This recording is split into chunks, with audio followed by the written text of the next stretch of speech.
Boy, conventional wisdom is very funny the more you come back to Bleach these days, especially with the knowledge of the Thousand-Year Blood War, isn't it? Man, just like literally the more you think about it, it's like, wow, there's some fucking rampant amounts of foreshadowing going on here. Also, nice theme for PPSSPP. I did not know you could change that.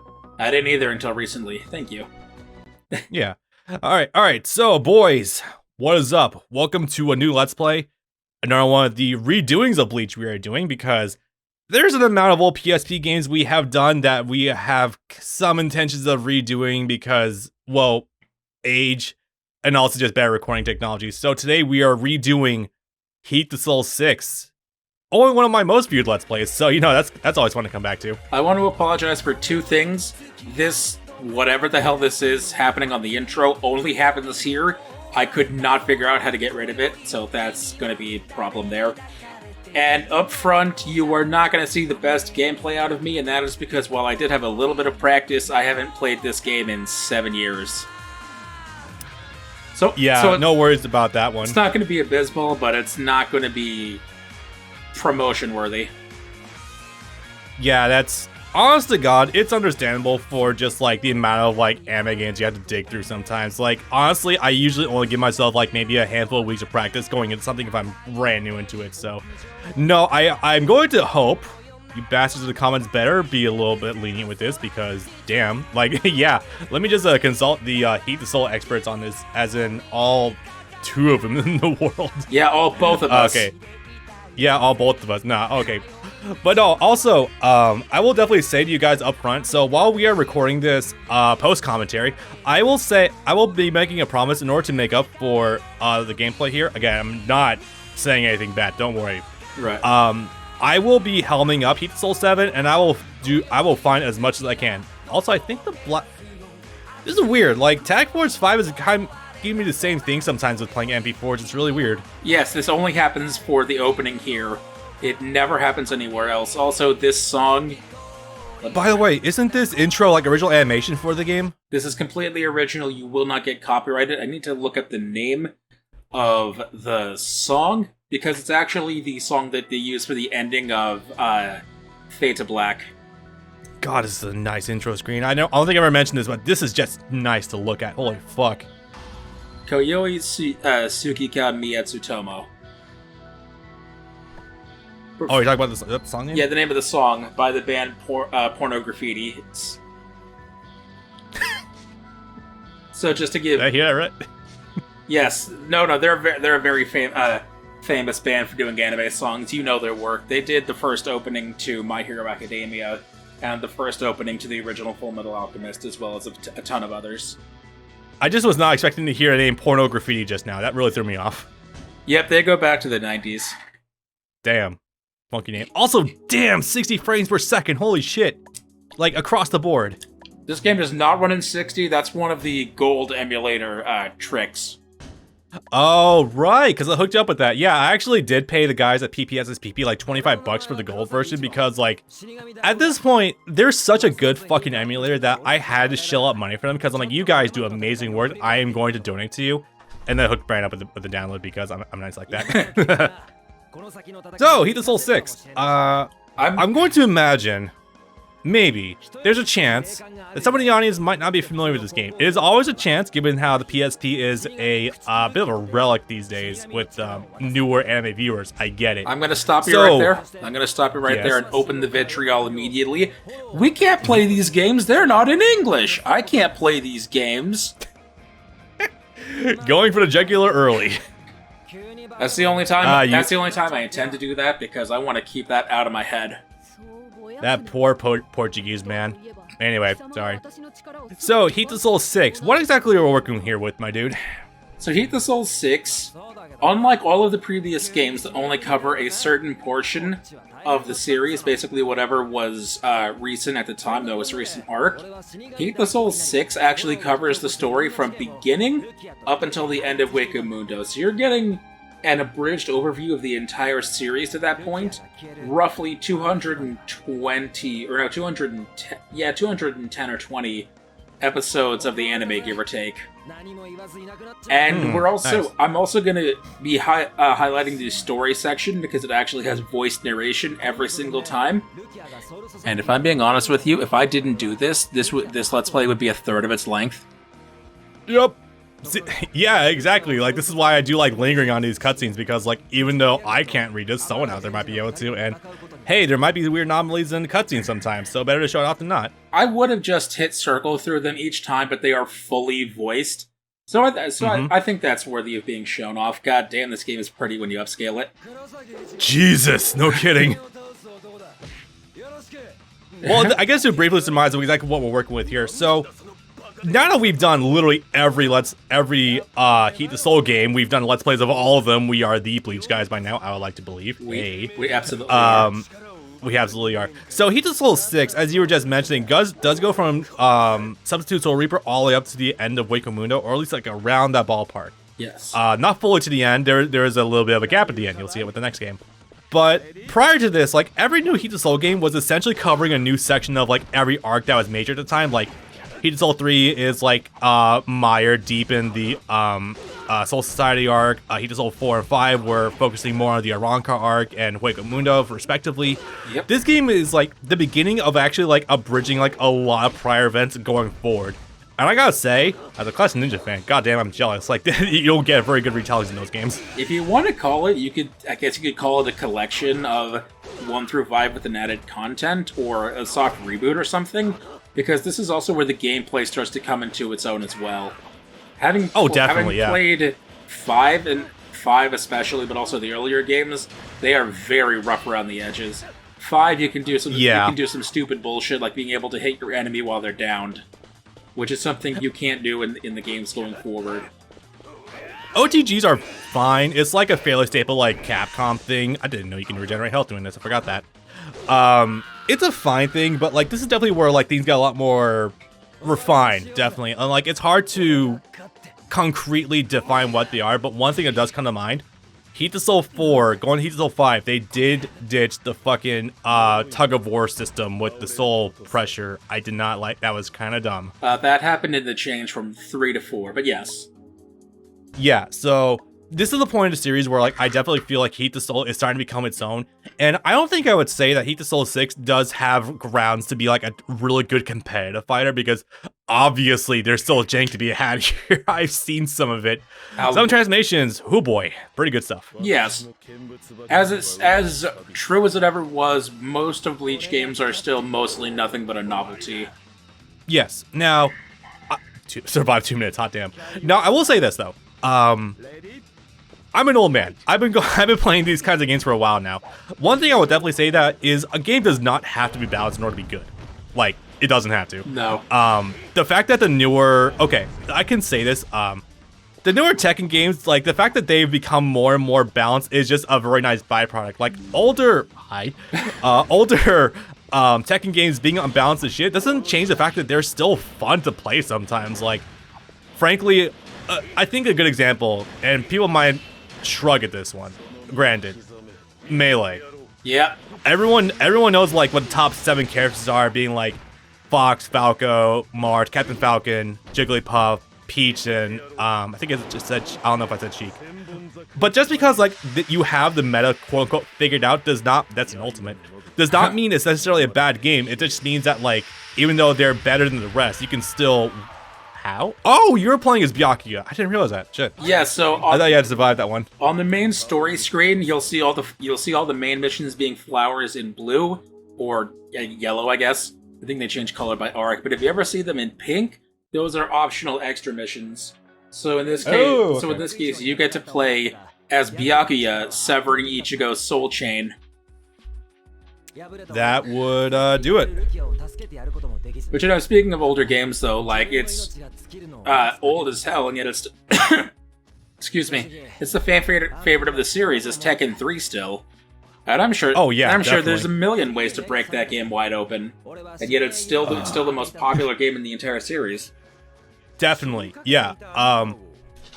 Really want things to become more balanced. Like, I think that's more so good, so that way you can make the worst characters of the game a lot more viable, and they have like a lot more grounds to stand on. Like, I'm getting back into Guilty Gear right now, And I remember talking to a lot of people saying that, like, yeah, Double X was busted the shit, but Double X is also super fondly remembered for being a really competitive game. Like, just because something's not balanced doesn't necessarily mean it's not fun. And I see that merit with the Heat Soul games. Like, you can see things, like, if you played them linearly, which we did not, we went backwards, oops.